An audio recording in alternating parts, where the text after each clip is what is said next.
Welcome student. আজ আমরা শুরু করতে চলেছি, দেখো, তোমাদের অ্যাসিড লবণ ক্ষারের পঞ্চম ক্লাস। এই ক্লাসে আমরা আলোচনা করব পিএইচ এর গুণগত ধারণা, অর্থাৎ পিএইচ এর ধারণা। এর আগের ক্লাসগুলো তোমাদের কিছু অ্যাসিড এর রাসায়নিক ধর্ম সম্পর্কে আলোচনা করা হয়েছে। তো এখানে দেখো আমরা শুরু করছি পিএইচটা কি। বলছে পিএইচ কি, দ্যাট ইজ একটা জার্মান ওয়ার্ড, পোটেন্স। পোটেন্স বা একে করলে তোমার কি হয় ইংরেজিতে পাওয়ার, পাওয়ার অফ হাইড্রোজেন। তাহলে এটা প্রকৃত কি করে, পিএইচটা কি করে বলছে, দেখো দ্রবণে, অবশ্যই জলীয় দ্রবণে H প্লাস এর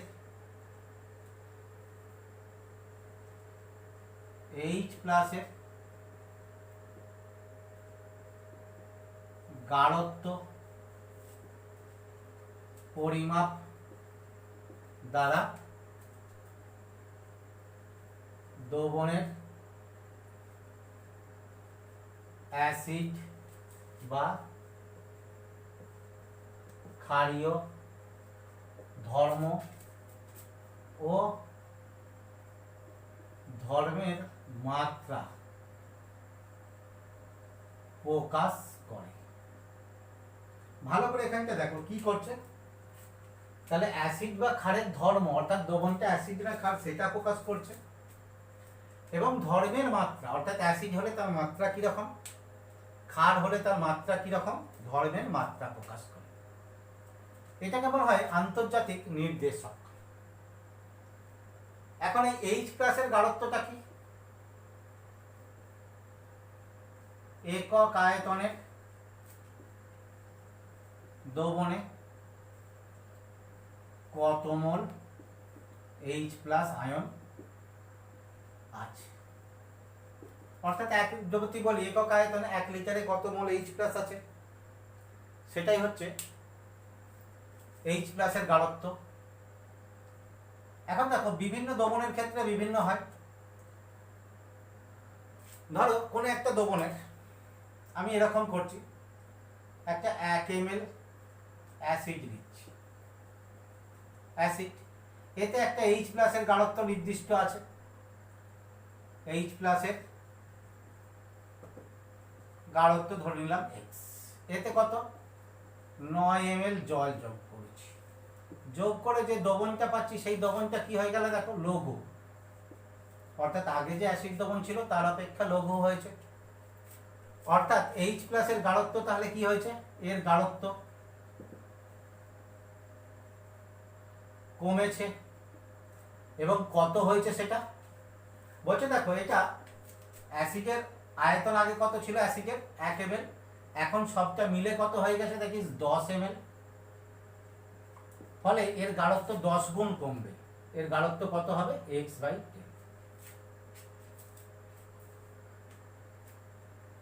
এখন দেখো তাহলে এইচ প্লাসের গাঢ়ত্ব প্রকাশ করে আমরা দ্রবণের পিএইচ পরিমাপ করব।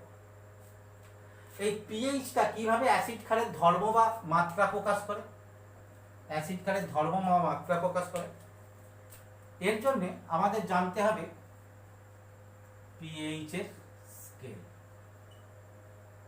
তাহলে পিএইচটা কি বলেছি, দ্রবণে এইচ প্লাসের গাঢ়ত্ব প্রকাশ করে, গাঢ়ত্ব প্রকাশ করে এইচ প্লাসের একটা গাঢ়ত্ব অনুযায়ী তার একটা মান প্রকাশ করবে।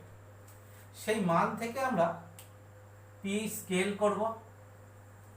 এই পিএইচ স্কেল দেখো বলছে, পিএইচ স্কেল কি হচ্ছে, একটা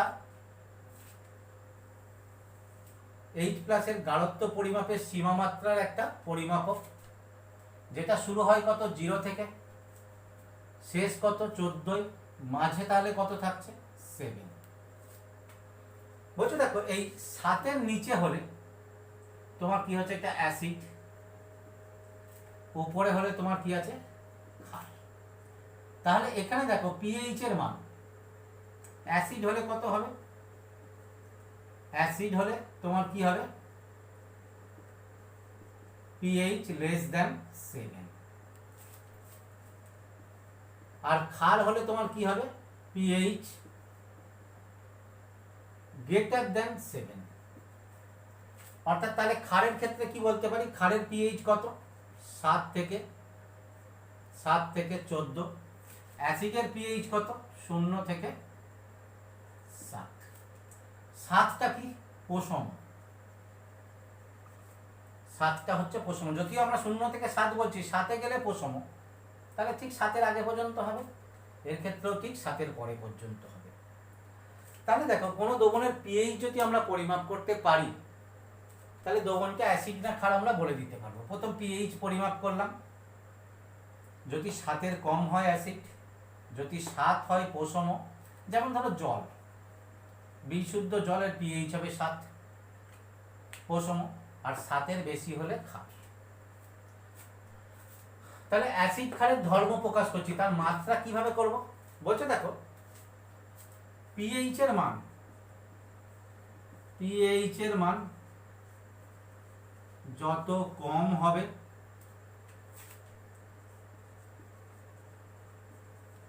অ্যাসিডের তীব্রতা বেশি হবে। অর্থাৎ পিএইচ এর মান 7 থেকে যত কমবে অ্যাসিড তত তীব্র হবে। তাহলে ধরো কোনো একটা দ্রবণের পিএইচ কত 2, আর একটা দ্রবণের পিএইচ হচ্ছে কত তোমার 5, দুটোই অ্যাসিড। তাহলে কোনটা তীব্র অ্যাসিড, এইটা কম, তাহলে এটা তীব্র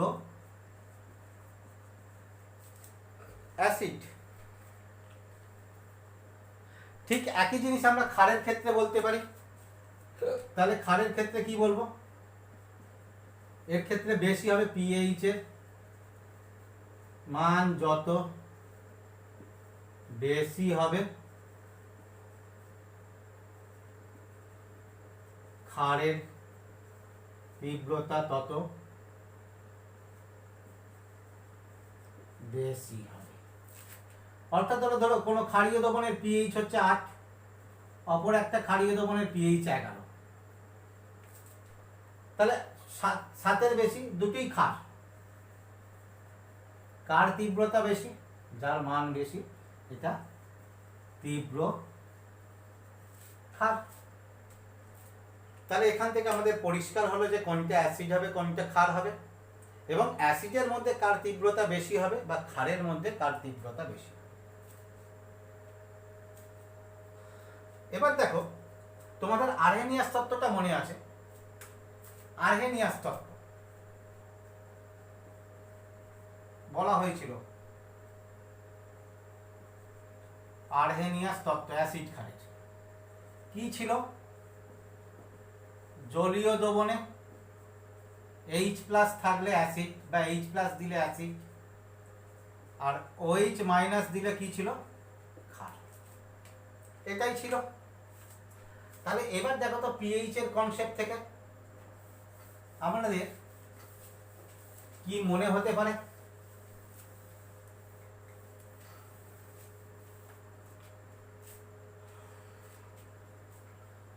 বলছি দেখো এখানে আমরা কি বলেছি, পিএইচ কি করছে, H+ এর গাঢ়ত্ব পরিমাপ করছে। তাহলে অ্যাসিড দ্রবণে ঠিক ছিল, H+ এর আছে, H+ এর গাঢ়ত্ব পরিমাপ করেছে। কিন্তু ক্ষারীয় দ্রবণে তো OH আছে, তাহলে পিএইচ H+ এর গাঢ়ত্ব পরিমাপ করছে কি করে, ভালো করে বোঝার চেষ্টা করো। অ্যাসিড দ্রবণে H+ আছে, পিএইচ H+ এর গাঢ়ত্ব প্রকাশ করছে। ক্ষারীয় দ্রবণ আমরা কি বলেছিলাম, জলীয় দ্রবণে OH- থাকবে, তাহলে সেখানে H+ এর গাঢ়ত্ব কিভাবে পরিমাপ করবে। বলছে দেখো এই ধারণাটা তোমাদের খুব স্পষ্ট হওয়া দরকার। আমি একটা ছকের মাধ্যমে বোঝাচ্ছি, দেখো ধরো এখানে পিএইচ 0, এখানে পিএইচ 14, মাঝে এখানে তোমার কি আছে, পিএইচ 7, অর্থাৎ পোষম অ্যাসিড ক্ষার।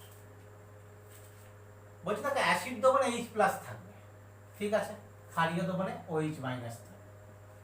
তাহলে অ্যাসিড দ্রবণে কি OH- থাকবে না? বলছে দেখো অ্যাসিড ক্ষার যাই হোক উভয় দ্রবণেই H প্লাস OH মাইনাস থাকবে।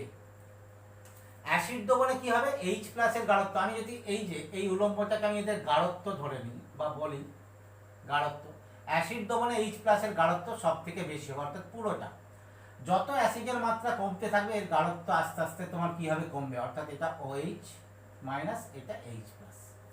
প্রশম দ্রবণে কি হবে, প্রায় সমান। এরপরে আবার H প্লাসের গাঢ়ত্ব কমতে থাকবে এবং OH মাইনাসের গাঢ়ত্ব বাড়তে থাকবে, এবং যেখানে 14 সেখানে OH এর গাঢ়ত্ব খুব বেশি হবে এবং H প্লাসের গাঢ়ত্ব খুব কম হবে। তাহলে এইটা থেকে আমরা কি দেখলাম, যে অ্যাসিড ও ক্ষার উভয় দ্রবণে H প্লাস ও OH মাইনাস উভয়ই থাকে। ঠিক আছে, H প্লাস OH দেখে অ্যাসিড দ্রবণে H প্লাস OH মাইনাস উভয়ই আছে, ক্ষারীয় দ্রবণে H প্লাস OH মাইনাস উভয়ই আছে। তাহলে অ্যাসিড ক্ষার উভয় দ্রবণেই H প্লাস এবং OH মাইনাস আছে। অ্যাসিড দ্রবণে কি হচ্ছে, অ্যাসিড দ্রবণে H প্লাস বেশি OH মাইনাসের তুলনায়, আর ক্ষারীয় দ্রবণে H প্লাস কম OH মাইনাসের তুলনায়। এই ধারণাটা তোমরা খুব পরিষ্কার রাখবে।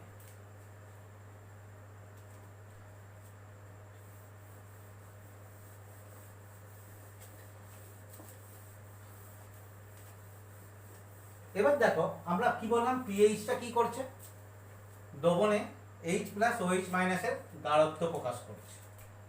এছাড়াও তাহলে আমরা একটা কি করি, পিএইচ পেপার ব্যবহার করি। পিএইচ পেপার এইটা কি, পিএইচ পেপারটা কি,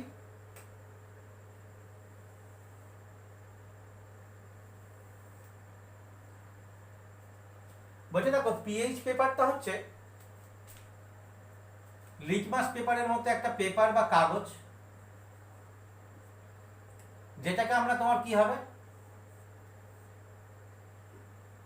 যেটাকে আমরা কোনো দ্রবণে যদি নিমজ্জিত করি, এরকম কোনো দ্রবণে যদি নিমজ্জিত করি, এর বর্ণের পরিবর্তন থেকে আমরা দ্রবণের পিএইচ সম্পর্কে ধারণা করতে পারি। অর্থাৎ এই যে ধরো একটা কাগজ, যেটাকে আমরা পিএইচ পেপার বলছি, সেটা একটা কি হচ্ছে, যাকে আমরা এখন কি হচ্ছিল আন্তর্জাতিক নির্দেশক বলছিলাম, সেই দ্রবণ, একটা দ্রবণে যদি সেই কাগজকে যদি একটা দ্রবণে নিমজ্জিত করি, তাহলে তার বর্ণের পরিবর্তন ঘটবে, এবং বর্ণের পরিবর্তন থেকে আমরা কি হবে, দ্রবণের পিএইচ সম্পর্কে ধারণা করতে পারি। কিভাবে ধারণা করব, বলছে দেখো সেটা পিএইচটা ধারণা করার জন্য একটা নির্দেশক বর্ণ থাকে, নির্দেশক বর্ণ কি রকম, এগুলো অনেকগুলো, যতগুলো যেমন দেখো 1 থেকে 7 পর্যন্ত, 1 2 3 4 5 6 7, এরকম 1 থেকে 7 পর্যন্ত 7টা ভাগ থেকে ঠিক একইভাবে 8 9 10 11 12 13 14, এইগুলোর এক একটা বর্ণ থাকে। এইটা হচ্ছে তোমার কি থাকে, একদম লাল, এইটা হচ্ছে নীল। তাহলে যদি দ্রবণে এটা ডোবানোর ফলে একদম লাল বর্ণ ধারণ করে, তাহলে পিএইচ কি বলবো, 0 থেকে 1 এর মধ্যে। এই যে ধারণা করতে পারি, এক্স্যাক্ট মানে একদম কত সেটা পরিষ্কারভাবে জানতে পারবো না।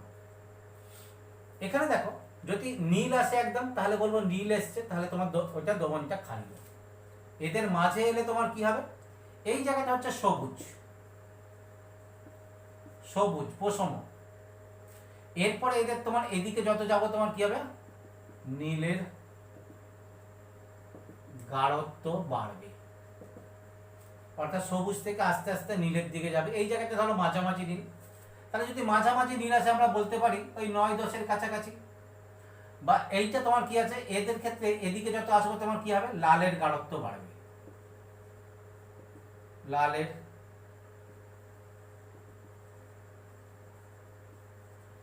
এরকম আস্তে আস্তে গাঢ়ত্ব বাড়বে। এর অপেক্ষা কম লাল হলে পিএইচ 2 হতে পারে, তার অপেক্ষা কম লাল হলে পিএইচ 3, এরকম আস্তে আস্তে অরেঞ্জ হলে তোমার কি হবে, পিএইচ এই 4-5 কাছাকাছি ইত্যাদি। এইভাবে কোনো একটা দ্রবণের ক্ষেত্রে আমরা পিএইচ পরিমাপ করতে পারি।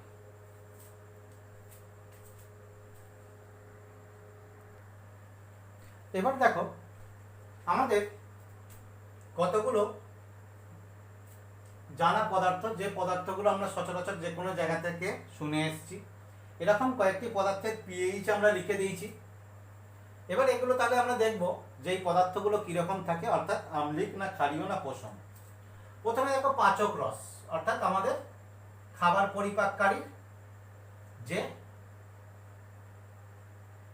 এনজাইম, পিএইচটা আমি ব্র্যাকেটে লিখে দিয়েছি কত, 1.2। তাহলে দেখো 7 অপেক্ষা কম, দ্যাট ইজ তোমার কি আছে, লেস দ্যান 7, তাহলে এটা তোমার কি হয়ে যাবে, অম্ল। ভিনিগার, এটাও দেখো নির্দিষ্ট থাকে কত, 2. মোটামুটি এটা 2.4 থেকে, এর মান একদম নির্দিষ্ট না, 2.4 থেকে 3.4, দ্যাট ইজ লেস দ্যান 7, অম্ল। টমেটোর রস কত, 5.4, লেস দ্যান 7, এও অম্ল। কফি, এরও দেখো কত, 4.5 থেকে 5.5, তাহলে এটা কত, লেস দ্যান 7, এটাও কি অম্ল। অম্ল বৃষ্টি, এটা দেখো লেস দ্যান 5.6, অর্থাৎ অম্ল বৃষ্টি হচ্ছে বৃষ্টির যদি পিএইচ এর মান, বৃষ্টির জলের পিএইচ এর মান 5.6 অপেক্ষা কম হয়, তাহলে সেটা কত, এটাও লেস দ্যান 7, তাহলে এটাও অম্ল। মানুষের রক্ত দেখো কত, 7.4, তাহলে কি হচ্ছে, এটা গ্রেটার দ্যান 7, অর্থাৎ গ্রেটার দ্যান 7, তাহলে এটা তোমার কি হয়ে গেল, ক্ষারীয়। ঠিক আছে। বেকিং সোডা, অর্থাৎ আমরা যে বেকিং সোডা রুটি পাউরুটি তৈরি করতে ব্যবহার করি, 8.5 কত, গ্রেটার দ্যান 7, ক্ষারীয়। মিল্কম ম্যাগনেসিয়া, তোমাদের বলেছিলাম কলয়েড পড়াতে গিয়ে, মিল্কম ম্যাগনেসিয়া কলয়েডে ছিল কত, 10, অর্থাৎ কি হচ্ছে, গ্রেটার দ্যান 7, তাহলে এটা হলো ক্ষারীয়। তাহলে এখান থেকে দেখো আমরা পিএইচ এর মান থেকে বিভিন্ন পদার্থগুলো আম্লিক না ক্ষারীয় হবে সেটা আমরা বলে দিতে পারবো। এবং এখানে তোমাকে যদি বলে পিএইচ, ভিনিগার এবং পাচক রস কার অম্লিক মাত্রা বেশি, দুটি অম্ল। পাচক রসের দেখো 1.2, ভিনিগারের দেখো 2.4 থেকে 3.4, তার মানে ভিনিগার অপেক্ষা পাচক রসের কম, তাহলে কি হবে, ভিনিগার অপেক্ষা পাচক রসের আম্লিক ধর্ম বেশি। এবার আমরা দেখো একটা জিনিস আলোচনা করব, বলছে আমাদের দাঁতের ক্ষয়ে পিএইচ এর প্রভাব।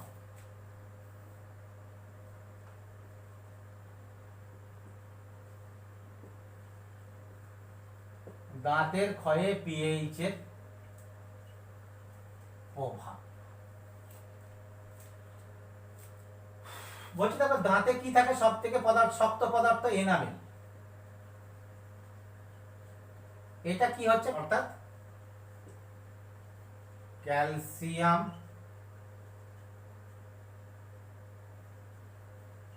ফসফেটের ক্লাস।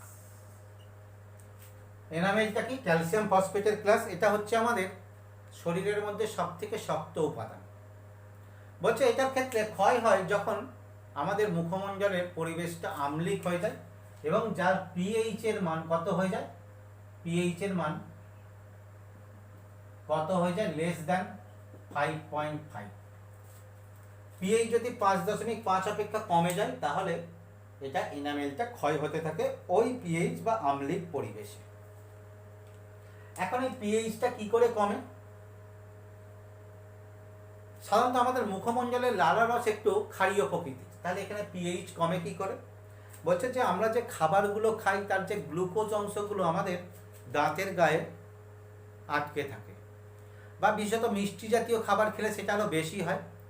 ওই যে গ্লুকোজ জাতীয় পদার্থগুলো দাঁতের গায়ে লেগে থাকলে তোমার কি হয়, ওখানে ব্যাকটেরিয়া দ্বারা ওদের ডিসোসিয়েশন ঘটে বা বিয়োজন ঘটে। ওই ব্যাকটেরিয়া দ্বারা ডিসোসিয়েশন বা বিয়োজনের ফলে ওখানে অ্যাসিড উৎপন্ন হয়। অ্যাসিড উৎপন্ন হলে ওই দাঁতের সারাউন্ডিংটা আম্লিক হয়ে যায় এবং তার মাত্রাটা যদি বেশি হয়ে 5.5-এর নিচে পিএইচ চলে যায়, তাহলে ওই আম্লিক মাত্রায় তোমার কি হচ্ছে, আমাদের দাঁতের এনামেলটা ক্ষয় হতে থাকে। সেই জন্য আমাদেরকে কি করতে হয়, খাবার বা বিশেষত মিষ্টি জাতীয় খাবার খেলে ভালো করে দাঁত মুখ ধুয়ে নিতে হয়। এবং আমরা দেখবে সকালে উঠে ব্রাশ করি, এই যে ব্রাশ, এর জন্য এতে যে পেস্টটা ব্যবহার করা হয়, এই পেস্টটা একটু ক্ষারীয় প্রকৃতির, যাতে যে মুখমণ্ডলে যে আম্লিক আছে তরল, সেটাকে অপসারিত করে দিতে পারে। এছাড়াও দেখো তোমরা বাস্তবিক জীবনে অনেক ক্ষেত্রে দেখেছো কিছু অম্ল ক্ষারের ব্যবহার। তার মধ্যে দুটো উদাহরণ দিচ্ছি। দেখবে মাঝে মাঝেই কৃষি জমি অর্থাৎ চাষের জমিতে চুন ছড়ানো হচ্ছে, পোড়া চুন, সেটাকে কলিচুন করে নিয়ে ছড়ানো হয়। বা পুকুরে অনেক সময় চুন দেওয়া হয়। কেন দেওয়া হয়?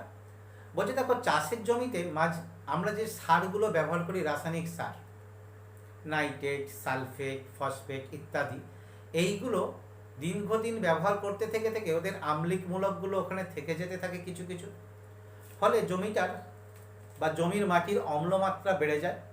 এই অম্লমাত্রা বেড়ে গেলে